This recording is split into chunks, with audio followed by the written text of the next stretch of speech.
On Point is brought to you by Dargin Global.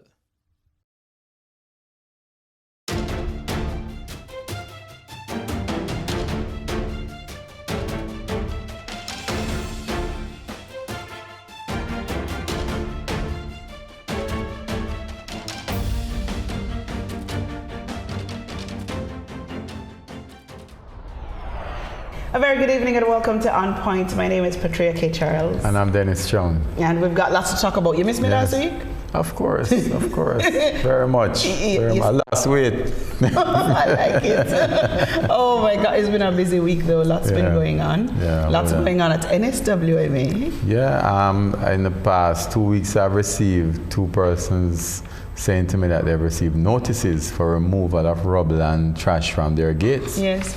And it's a drive that NSWMA is on. We want to bring public order to the streets, so we've been using the Anti-Litter Act and we've been going out looking to see if people have things piled up at their gates, and we issue notices to them to remove it. And if you don't remove it within 2 weeks, we're going to carry it before the court, and fine you. What we have found in those 2 cases, that first case, it was JPS who cut a tree and left it at the person's gate.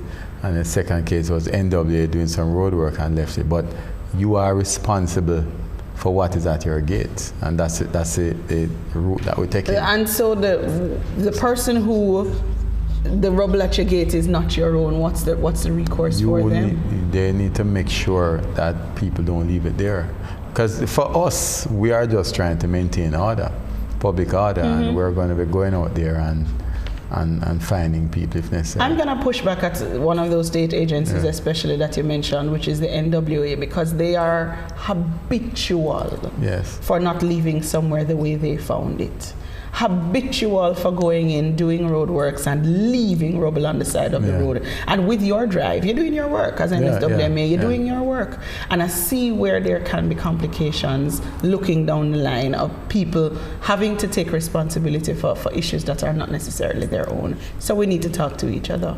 Yes, I agree. But we have to do what we need to do under the law. Yeah. We're just going to push forward with it. Fair enough. Valentine's Day just gone. Let's talk a little bit about the business of Valentine's Day. Yeah. More commercial, less love? Not necessarily. I think that it's very commercial, but people still do celebrate it for the right reasons, It's just like Christmas. And it's interesting that you go there, because for a lot of business places outside of Christmas Day, Valentine's Day is their number one sales day. You're talking about not just flower shops, but if you think through gastronomy and all of the restaurants, outside of the festive season, if they're going to think about one day where they make their money, it's Valentine's Day. Yeah, and the truth is that maybe the fact that they hype it so much commercially even might bring some people together to have a little dinner where they don't have before.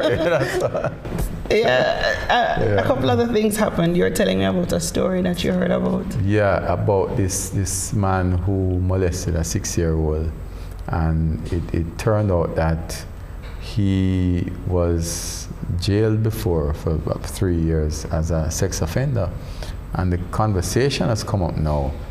I mean, he's in the community and people don't know. Should we be publicizing and make public the sex offenders registry? Which I believe we strongly should be doing that, because we need to protect people out there. People need to know who is living in their communities. I believe in publicizing the list as well. I mean, for me, there are some crimes that are just reprehensible, and that for me is one. The argument for those who are against publishing that list is a conversation around reformation, a conversation about whether or not these people who have gone to prison and served their time deserve to be productive members of society, and the shame and stigma that come with having your name associated. Well, then don't do the thing in the first place. Absolutely, because even when you go to prison, that is one of those crimes where prisoners within the system have no mercy on you. If you come in and you're coming in for rape and especially child molestation, they have no mercy on you within the prison system, the actual inmates. Man who's been convicted of a crime, look at that crime as the worst possible crime. And the way I look at it is not publishing the registry, you are putting other children at risk. when those people come back in the But then community. there's a question as well about reformation in the prison system. Prison is not just to incarcerate. Our prison system don't reform. There is nothing. reformation that Nobody. ought to happen when you Ought go to, behind yes. bars. And so the question is, how much of that actually happened and how changed a person are you when you finally get your freedom? Yeah, I don't think our prison system is set up for reformation, to be honest with you. That we hear about the way prisoners are treated, the abuse and everything that goes on there, even by the warders who are supposed to be protecting the prisoners.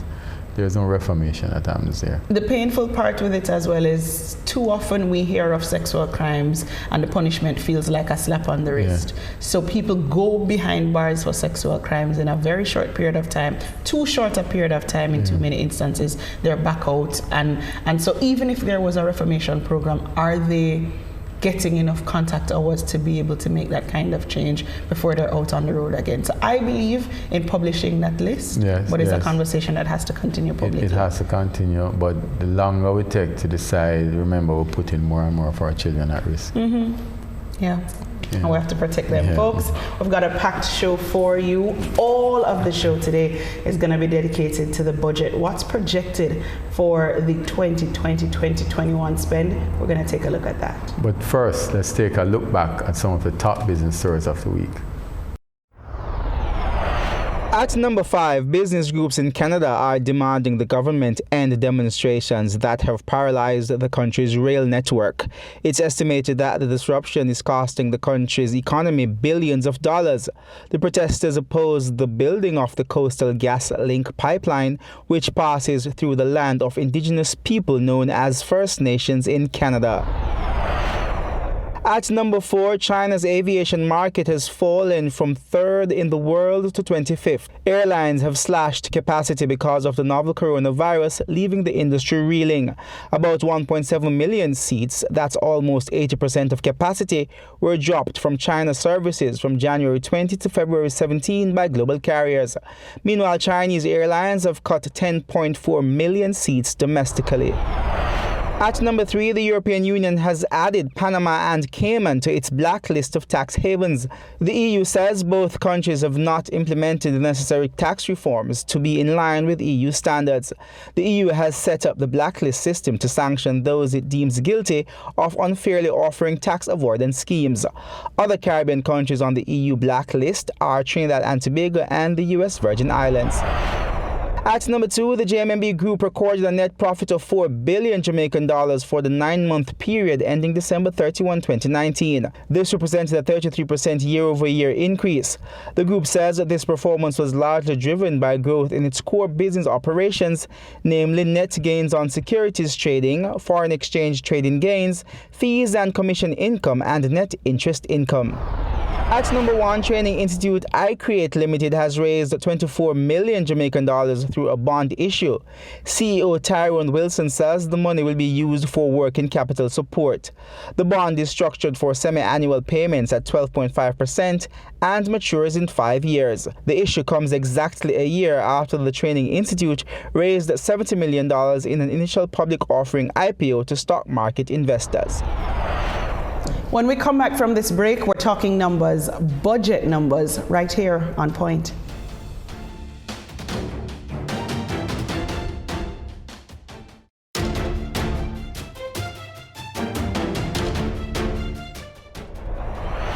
Welcome back to On Point.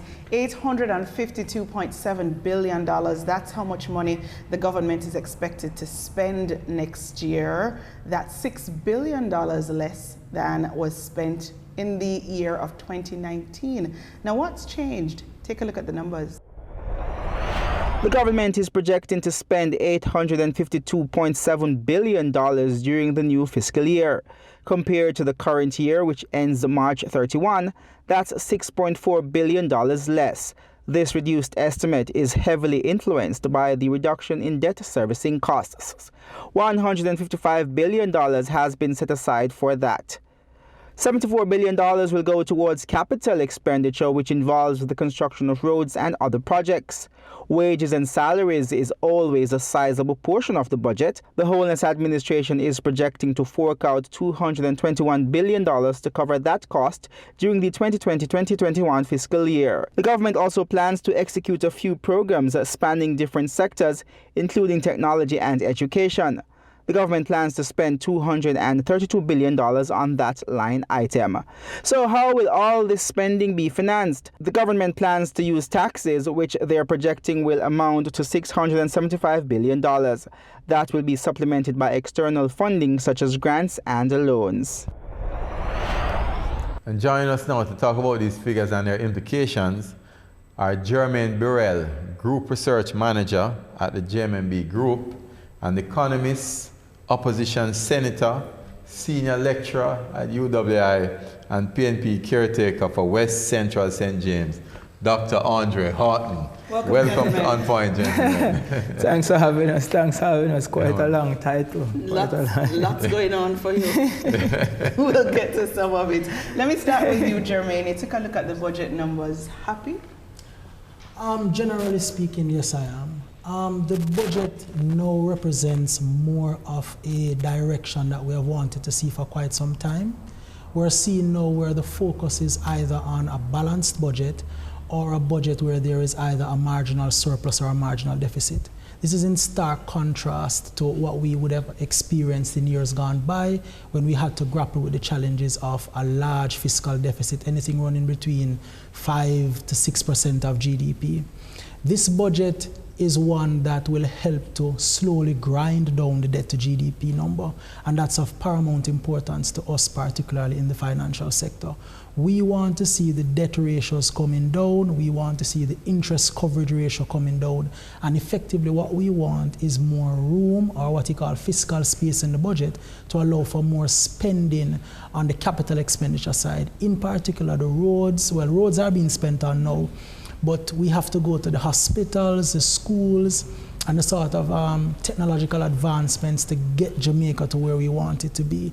Things like public sector transformation, things like getting our numbers to the point that we can get to that, maybe not first world as yet, but at least get to the point where we have a much better society where we can spend on tough issues like crime in particular, to get that our country to that development level. So Andre, that's particular. I have to agree with Jeremy, and I want your views, because I remember the run with it years in 2003 and so when you used to take antidepressant for a month before the budget come out.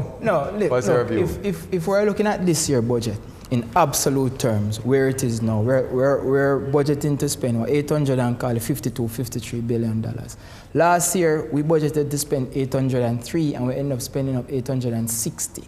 So if you compare this year to last year, it's really a contractionary budget. So what is the aim of a budget? The aim of a budget is really for a country to table out its spending over a particular period of time to see where best to put streams of spending in order to achieve its objectives. Now, first and foremost, if you have a contractionary budget, you cannot expect growth in the economy. Is this Andre the politician or Andre the economist? This is Andre the economist. A budget contracts when the amount you spent last year is greater than the amount that you spend this year, then you have a contractionary budget. Mind you, that the largest portion of the fall is in recurrent expenditure, because capital expenditure has increased marginally.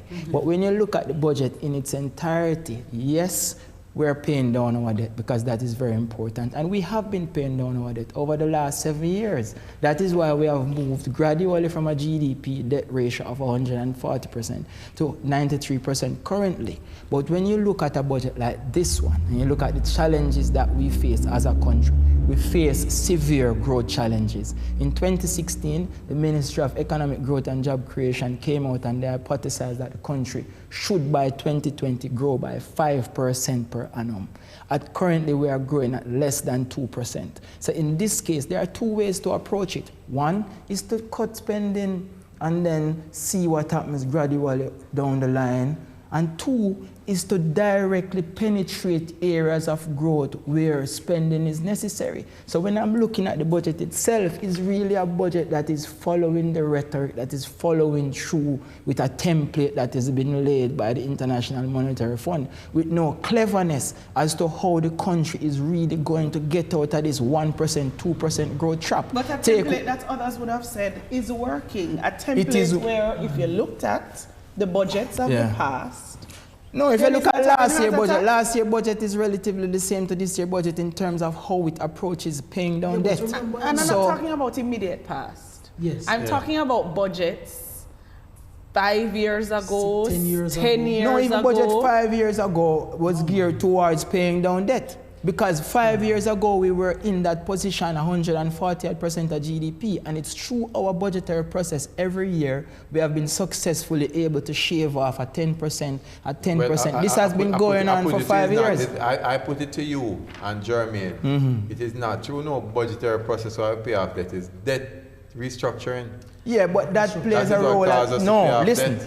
The way the budget comes into the debt is that we could have been spending more and borrowing more, which we have not been doing. What we have been doing is consolidating spending, and then we make sure that whatever we borrow goes towards debt servicing. I don't agree with that. I want Jermaine to answer. Yeah. My view, Jermaine, is that, and I have been in situations as an accountant where I've contracted expenditure and the business has grown, right? It's how you spend the money.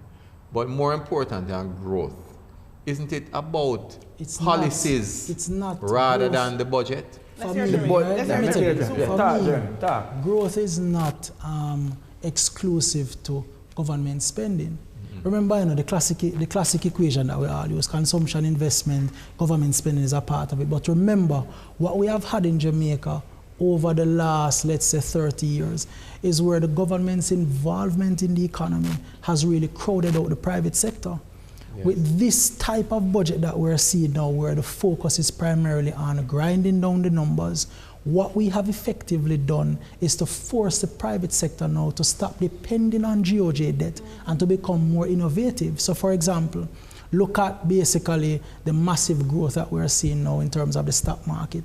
Look at the number of companies that you are seeing looking now to raise financing. Look at the number of corporate debt instruments that you see out there now. What we're having is that because the government has stepped out of that whole, being heavily involved in the economy, you're seeing now where the private sector is borrowing more at low interest rates to use that financing now to boost individual businesses. You're seeing a situation now where a lot of businesses that prior to were not necessarily interested in being larger and taking a greater share of the Jamaican economy, they are becoming a lot more interested now.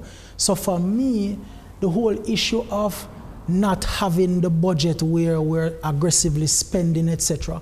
For me, I'm seeing that, listen, the debt numbers are coming down, the government is not as involved as it used to be, and the private sector now is coming in to sort of fill that void. Yes, I agree with him that there are some key areas. So for example, things that deal with long-term growth of an economy like education and the quality of jobs, those things are of paramount importance. But the more you grind down the debt numbers is the more fiscal space you create. So for me, for example, I believe that we have spent a lot of time on roads, but you still have education, you still have healthcare, and healthcare is a big issue. We're going to trickle down into some of those line items, but usually when these numbers are tabled, for a lot of people, it's a preview of things to come, and they are looking for surprise announcements. Yeah, I mean, the meat of the matter with the budget, when the discussion gets heated is when it comes to the revenue measures. But, yes, in economics, firms are really responsible for producing output. So when firms produce more, that is how economies grow. But the government has to facilitate that growth process. Now, throughout the summer, there has always been drought problems. Drought in rural areas, drought in urban areas. Drought affects farming output. When farming output is low, it means that industrial activity that depends on this farming output is also low. When you have industrialization, water plays a significant role. We are not seeing where the government are serious about solving, for example, our water issues so that farming output can be stabilized in the economy. These are the things that I'm talking about. So it's not as if I'm saying, okay, this is the worst budget ever. No, the budget is just following through with what has been done year to year to year. So now, fundamentally, in order for an economy to move from its current path of growth. I want to put it to you. Yes. That the problem with our water issues and all of those things is not that the expenditure is not provided, but that it has more to do like a procurement process, for example. No, well, we need to fix that. We need to fix that ASAP. So the government needs to fix that procurement process. I have a situation at NSWMA where we have projected and we have provided for new trucks to come into the system. Trucks, have a truck. For me to get that though, to go through the procurement process, in months it take me. Yeah, well, I understand all of that, and they're doing. So the government is failing on two parts. One, they are not implementing, and two, they are not doing what is necessary to stop the unnecessary bureaucracy and to make the procurement easier. The point I am making is Jamaica need 2 big dams. We need 2 big dams. One to service east, one to service west where water is concerned. I'm looking at budget, I don't see anything as it relates to building out these 2 big dams. We can get people, if Jamaican people can't make it, we get people from foreign who can make it and come make it. So basic things like water distribution is not being addressed as sufficiently as it should be. Now, let us move to how economies grow. Economies grow when people absorb innovation and technology. That is how it's growing now. And the government has to facilitate that process through budgetary activity and where the channel lies. Now, there's a part in the budget that speaks to innovation, but the innovation that they're looking at is animation and TV, this and computer graphics. It has nothing to do with software engineering. It has nothing to do with technological absorption. It has nothing to do with real innovation now where countries are looking into making microchips. I'm going to Rwanda next month or the month after. They are making their own cell phones, engineered by government policy. They have invited VW to come to their country and they are making cars, engineered by government policy. What you to see in the budget to reflect that kind of policy change? I just said it. Water, number one. The technology policy change, what would you have wanted All right, to see so in the from a budget technological point of view, we would want to see the training. We'd want to see where schools are now being equipped with the necessary infrastructure that they need to do this training. So you want to see education budget to reflect that kind of thing? Wherever it's coming from, whether education, whether Ministry of Industry and Commerce after education, wherever they put it, it doesn't really matter to me. All I want to do is to see it there, that yes, we're taking innovation, Ministry of Economic Growth and Job Creation. You're giving Jermaine jokes, tell me. We can't give him jokes. I want to hear. It's the Ministry of Economic Growth and Job Creation. The Ministry of Economic Growth and Job Creation must play a role. I want Jermaine to come in. Let me tell you why I'm laughing, right? I'm looking at where we're coming from as far back, as early back, I would say, as 2008, 2009, we had a global financial crisis. Yeah. The fiscal deficit was 10% of GDP during that time. And we had a situation where the same debt to GDP that we were talking about was 145%, right? Between 2009, 2010, so 10 years later, we're in 2020. And during that time, we have moved the debt to GDP ratio from 145 now to about 91%. That is a marked increase. But hold on. Everything you take within the context of where we're coming from. What is the difference so my argument, hold on, man. You have to take things within the context of where it is coming from. And the economies don't just turn around overnight. It's a step-by-step process. So what's happening now is that you're grinding down your debt numbers and you're creating fiscal space. The more you continue to grind down is the more space you can use to build the big dam that you're talking about. But you need to get the debt ratios down and get the space created before you can start to do the spending. Remember, the problem that we have always had in the past, is that we run some marginal deficits. Hold on, man, I soon tell you what is going on. Listen, just hear me out, man, hear me out. We run a few marginal deficits. Hold on, let me tell you. We run a few marginal deficits, and we look as if we're doing something.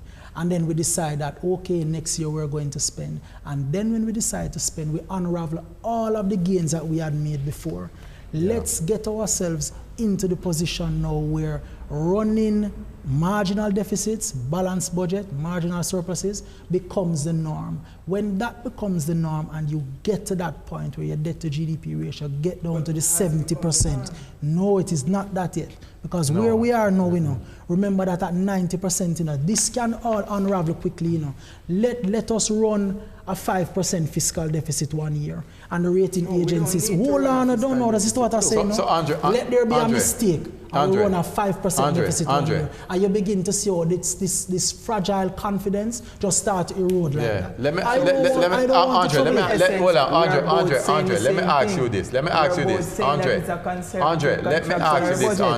ask you this. You could possibly be in the Ministry of Finance after the next election. There's a possibility. Okay. Are you saying that you would have increased your current expenditure and be spending more money? I can't make that statement sitting as an opposition. So what are you saying then? I am saying that the line items where the money should be spent to increase growth in the economy, we are not seeing it. So what would you do as a prospective person in the Ministry of Finance? We have to address the water issue, we have to address absorption and so what would you change? What would you change in the budget? What would you change? Right now?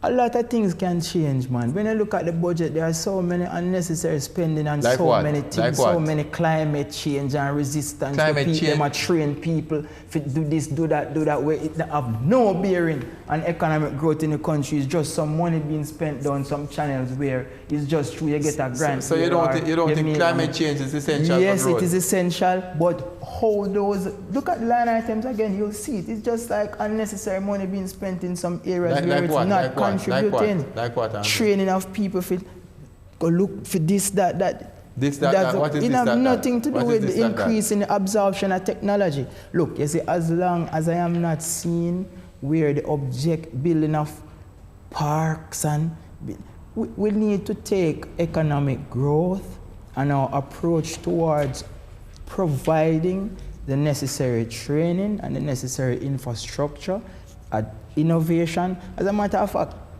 we want to see a technology and innovation advancement fund. And I'm not seeing it. We still have a tourism enhancement fund. It's still split in two. And we have a tourism enhancement fund, you get half, and technology and innovation for young people get the next half. That is what I want to see. Come back more on point.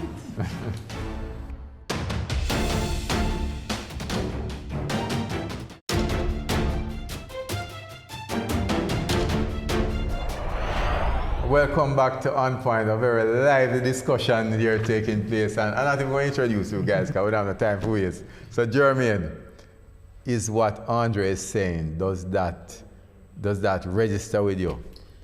What he is saying makes sense from the perspective that yes, we need a lot of planning, there are technology parks that we need to introduce, etc. But my challenge is from where I sit, I still believe that the whole position that we're at now from a fiscal and a growth perspective, I still believe that it's still very fragile. Remember that having a debt to GDP ratio of 91% or 90%, that is still a relatively precarious position, and it is noted by all of the ratings that Jamaica gets. Because right now we're rated at single B. Persons think that it's A, B, and C. It is not. As a single B rated country, we're still considered to be non-investment grade. We're not even close to it. We would have to be upgraded to double B and then to triple B, so there's a lot more to go. So at 90%, at debt to GDP ratio of 90%, we need to grind down the numbers until we get to that 60-70% where the financial markets are very comfortable with us and where the room exists to spend on what he is speaking about. So it's a matter of timing. And then the other thing, the Jamaican economy is very, very fragile. It's a small, open economy. What has happened now is that we're having this thing where, as I said, growth in the stock market. But the growth in the stock market comes from the perspective that these companies are confident that there is stability in the economy. So once you have that level of stability, it means that you can take exposure, you can come in and you can borrow, because you can borrow at lower rates. But you don't want a situation where you come in now and you begin to spend as a government and you reverse the gains that you would have made before. Let's look at the other side of that coin, which is the revenue side. And people immediately, when the numbers come out, look to the tax revenues and what is the expectation for tax revenues in the financial year. We don't see a huge change in things like the GCT line. What does that say to you? From where we sit, I mean, last year, GCT revenues increased, and this year it's also hypothesized to increase. Yeah. The idea here is that the government, GCT is collected on goods that are sold or whatever the case may be. The more goods that are produced and the more goods that are sold, the higher the revenue that we get from GCT. So GCT is also a determinant of economic growth.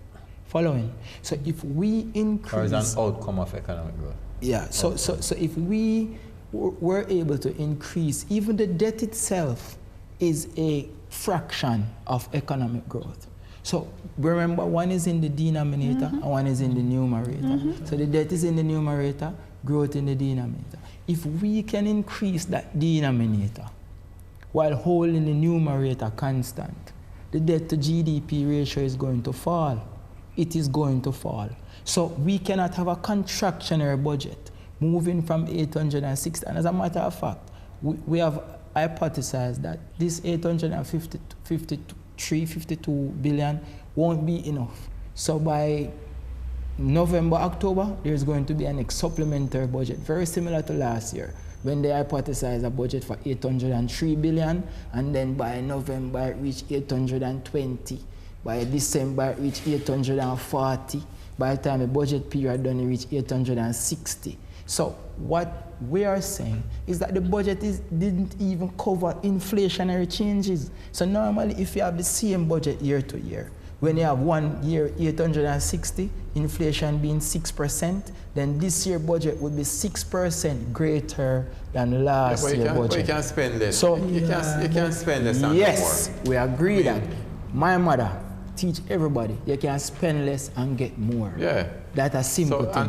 But you see, if every year you hypothesize, oh, next year growth is going to be 5%, when you look upon the budget is a contractionary budget, growth turn out 1%. What do you expect? Oh, growth is going to be 4%. You look at the budget, is a contractionary budget. But Andre, the budget is not a signal, direct signal of growth. Right, but fiscal policy, which is different, that is administered through the budget indicates how economic activity is going to flow. The budget supports fiscal policy, but it indicates how the economy is going to flow for the following year. So if you have a government that is administering a contractionary budget, then you cannot expect to see growth if you think that we may start to answer the president again if you get into the ministry. Jeremy doesn't agree with you. Tell me why not. But remember, so we spoke, he made mention of the fact that the debt to GDP ratio can come down by growing the nominal GDP, which is in the denominator, right? But remember that Jamaica has a challenge with growth. For the last 35, maybe 40 years, the average growth for Jamaica is less than 1%, if you do the numbers, Yes. But the problems that we have with growth are clearly not just macro factors. No. So remember, we said before that once it is that we get the debt levels down, once it is that we get interest rates down, but we have gotten all of these factors down, but we are not seeing that catapulting of growth. So clearly we have a problem in terms of micro factors. And when I say micro factors, this is what I mean. Things like the education level of the labor force, things like our absorptive capacity. So for example, let's say that we decide that we want to spend on a big project, the same big project that you're talking about. If we decide to build a huge dam, there is no domestic company that has that capacity. I expect to see an increase in the education line. Hold on. But then I expect to see... There's nobody here to build motor cars. But it's not so straightforward. It's not so straightforward. straightforward. Is this, it's not so straightforward. Let me tell you. It's policy and how policy is implemented. It's all policy. But this is the point I want really to make. The issue. I like the growth argument. I like the building of the dam. Yeah. I am one that I've been saying for a number of years. At least we make bauxite while we can't make aluminium. Or aluminium. Yeah, because that is the value. Hold on,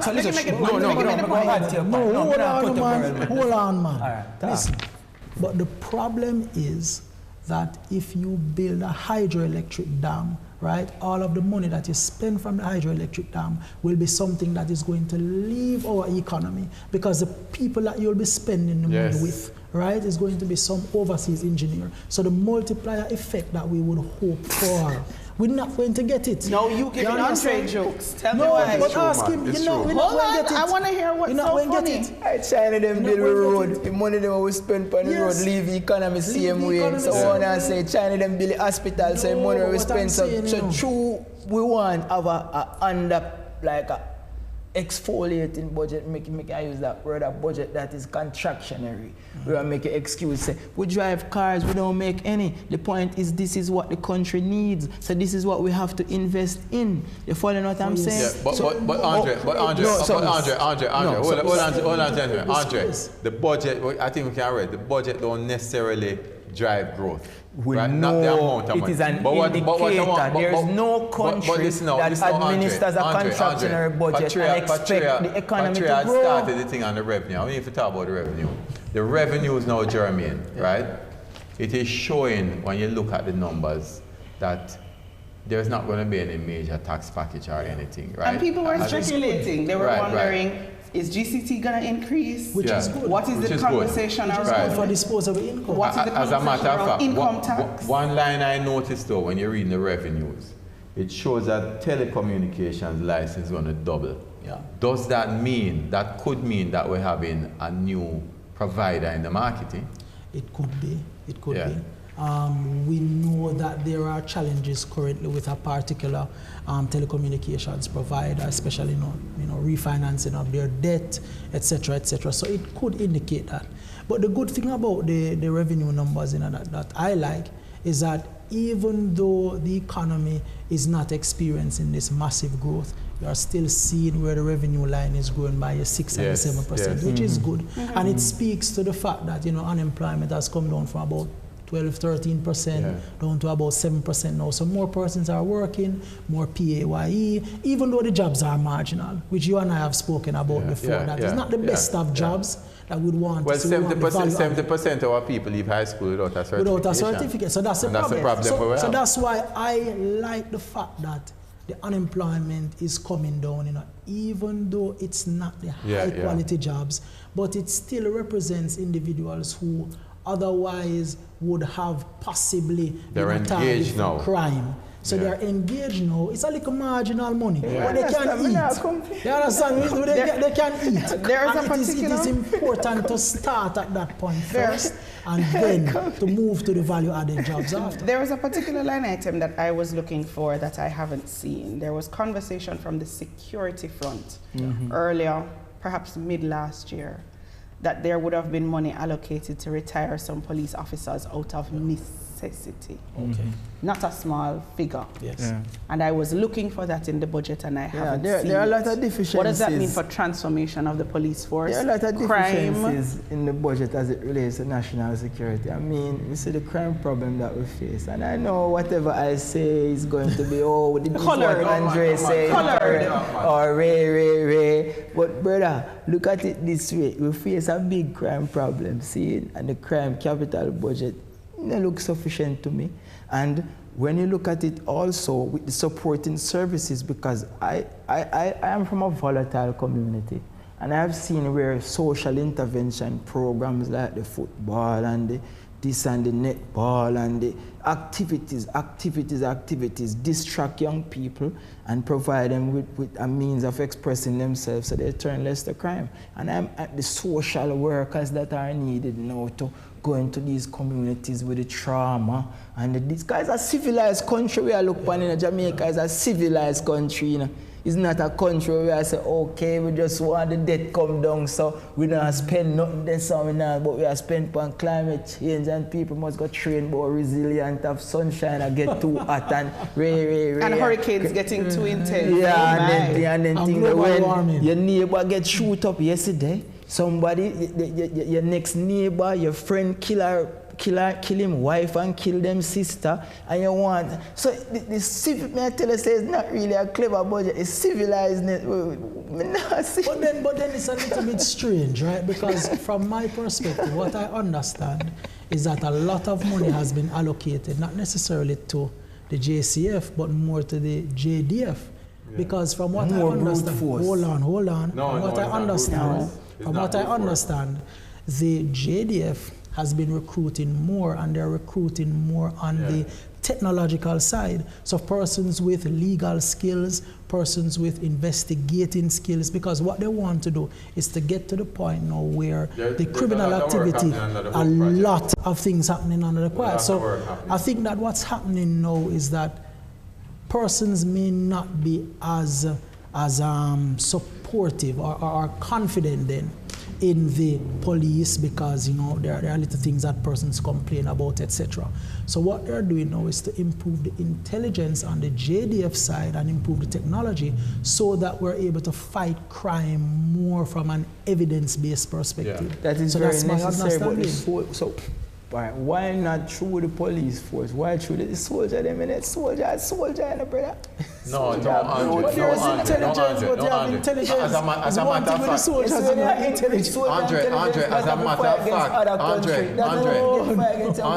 Andre, listen, as a matter of fact, in many countries, including here, the same bridge you want to build is soldier bridge. Yeah, I know, listen, I love the JDF. Yeah. I have a lot of friends who are part of the defense force, but now what we're seeing, and the young people, I live in Mount Salem, where there's a zone of special operation, and no soldier not using no intelligence there. Soldier use brute force there. I've heard differently. You know, did they? Hearsay and experience are two different things. So what them tell us? Say soldier them use finesse and soldier them do. That there are some door-to-door relationship development happening in the community and people feeling so soldier them are psychologists and give information to soldier that they wouldn't have given to police. Yes, but them still use brute force. Guys like it inner them. Them still use brute force. So the soft skills them. Why we can't say somebody go to university go train for the social work? Why we can't say invest in them? Why we have to say we have to train soldier to turn social worker? Say soldier them will move from a pit bull type of behavior to a poodle dog, mommy. Nobody's saying that. No, nobody's saying that. No, I never said I invest more than soldier them for kind of intelligence and investing in them to allow for greater intelligence in crime fighting, not social work. Yeah, that's important. Crime fighting come with many facets. So you see the overall thing, them you have to have soldier, police, they're important, yes, but you still have to have social intervention, plus or minus the aggression, mommy. I hear you. The time is ticking, and I need to ask you about something, because one of the things that in an election year folks do with the budget is they put in some sweets to kind of seal the deal for them for the election. Yeah. If you look at the numbers, you don't get an indication. That comes from the revenue side. You don't get an indication of what that sweetener is for the Andrew Holness administration. That will come. We'll have to have a second discussion whenever the revenue measures are tabled, because that is normally where the sweets are distributed. You know, it would be like, for example, Christmas Eve and Christmas Day. Christmas Eve, Christmas Day. So when Christmas Day comes, then we say exactly where it is going. I mean, in this budget at this particular time, there's nothing indicating, based on how it is tabled, that they want to call an election next month or the month after. Andre, your party leader had recommended a reduction in GCT of 2%. You support that? When? No, man, everything with the GCT thing done unraveling and news already, man. So I asked if you support that. When you go, I don't know my point of view already. I'm going to tell you my point of view. Say, how it work, you have to look at the cost and benefit of every action. And so you wouldn't support that 2%? I'm just wondering because look, the Minister of Finance also had said that that was in the works and that's a possibility. Okay, I think about it. So would you support a 2% reduction in the GCT? Who, me? Yeah. You already hear my views. It's not the most optimal option. I'm telling you already, I'm going to tell you again, I must stick by it. If you want to give back the people them something, we have to give them back something substantial. I'm telling you already from so my point of view. You wouldn't welcome a $40,000 a year of every how much? 40,000 out of every 2 million you spend or so. Dennis, 77% of income earners earn less than 1.5 a year. Yeah. 77% of income earners in Jamaica spend less than 120,000 a month. Yeah. That savings where you talk about are like 2,500 a month. And you do not think that a poor person $120,000 you spend a month, you're not a poor person. A poor person go spend $10,000, you must save $200. So you don't think that a man who have only $10,000 a month to spend would welcome $200? Magna can give him back that, brother. So you don't believe Magna can give him back that. You don't believe Magna can give him back that. The budget debate is Magna as exciting as our show was today. Magna can give him back that, brother. But hold on. I give you the final word. We have to close. I give you the final word. But I have the final word, but go ahead. No, but because I want to ask this question. This is what Scale of 1 to 10. 10 being the highest. Where you put the budget? Budget not done. Now half I budget this. Where do you put it? 1 to 10. Budget not done. 1 to 10. 1 to 10. 1 to 10. Where you put it? 6. 6. Yeah, 1 to 10. 7.5. 7.5. Time to take a break. You have the final word. We take a quick break. When we come back, more on point.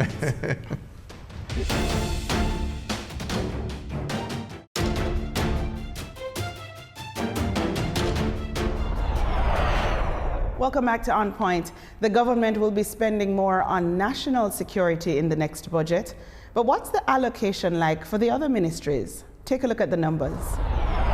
The lion's share of the 2020-2021 budget is going to the Ministry of Finance and the Public Service. That ministry will receive $411 billion, a large portion of which is earmarked for debt servicing.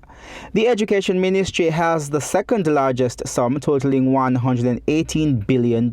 National Security gets another increase for the next fiscal year, being allocated $94 billion. The Health Ministry will receive almost $78 billion. Meanwhile, the Economic Growth Ministry will get $33 billion and $14 billion is being set aside for the Ministry of Industry, Agriculture and Fisheries.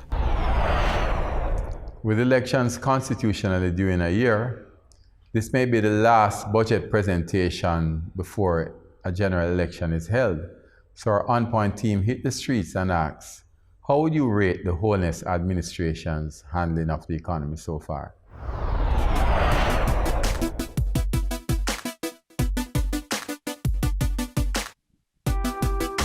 I give him 75% out of 100 because I see changes. I say a lot of youth are going to work now, so that means some form of economical thing that are going on.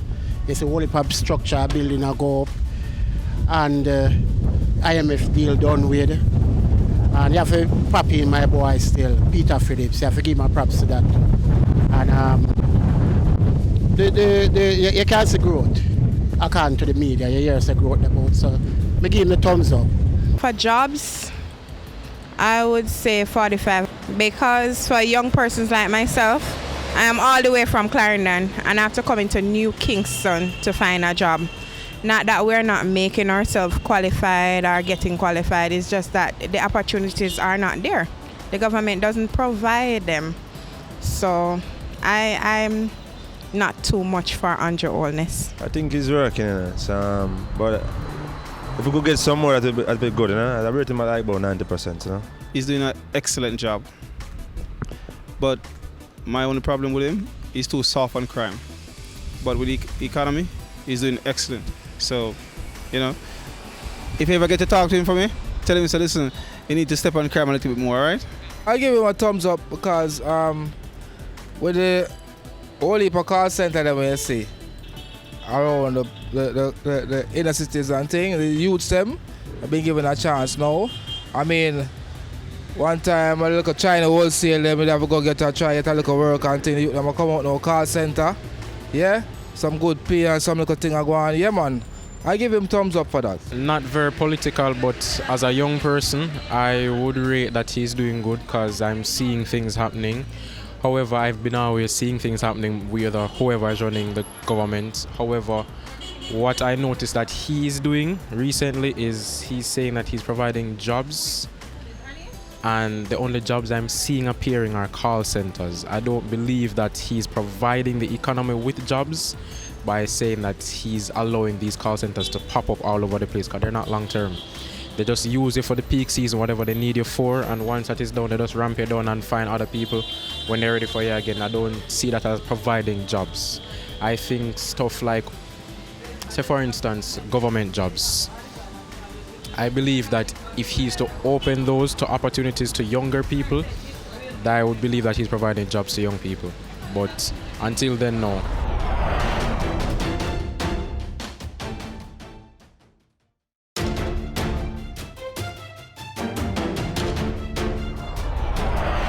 Dennis, what a show. Yeah. You are the numbers man. You took a look at the budget. Your own thoughts on it? I think it's a very good budget. There are a few things I like about it. As I've always said, I don't think you have to necessarily be increasing your expenditure every year, because what you need to do is spend wisely, right? I like the fact that there's a definite effort to constrain the expenditure. It has shown in the revenue numbers, because you're not really expecting anything new coming this year, right? There's no shortfall on the budget. I like the fact also that they're projecting out.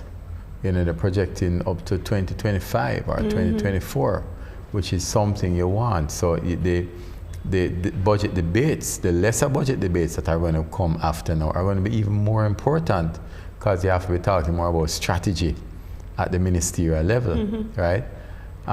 So I think it's a very good budget. You know, I mean, as I said at the start of the conversation, this time we will have budgets now that people don't even pay attention to, which is a good thing. Yeah. It's not like first time that a budget coming up and you start take your pressure tablet from 2 months before, because you don't know what's happening. You know, so I think it's a very good budget. I think that there are some things that need to happen, but it's outside of the budget to get the growth. There's some particularly, yes, for sure. You know, the labor market reform that needs to happen. You know, the law and order issues, those things are outside of the budget. Speculations always, well, particularly for this budget, there were speculations around for income tax, personal income tax, whether or not they were going to do away with that. For the GCT, whether or not that was going to be touched upwards or downwards. And we haven't seen a huge change in either of those two numbers. So the kind of 1.5 that people would bet on in the last election, that people would have made a determination on who they're going to vote in based on that 1.5 change. We're not seeing any kind of indication of what the carrot may be for the next general election, which is going to make the debates interesting. I mean, I think that they could possibly be looking at a reduction, a small reduction maybe, in taxes somehow, maybe an increase in the threshold, or maybe even to stump the suggestion by Phillips, a decrease in the GCT rate. Because I think something is coming, because this is a year that you have to show people that you have something to give them back. Yeah. It's election year. I mean, people, it might not be gone till February 2020, but the fact is that there's no budget before that. Yeah. You know, so they're going to give something back. It's going to be interesting to see. What's for sure, though, is Jamaica is in a good place in terms of the numbers. We're in a good place in terms of managing fiscal responsibility, and it's something that we look forward to continuing. Yeah. On that note, folks, we've got to say a big thank you to everybody who made the show possible. Thanks to the very hardworking crew behind those cameras. Thanks also to you, our viewers, for tuning in week after week. I'm Patria K. Charles. And I'm Dennis Chung. Until next week.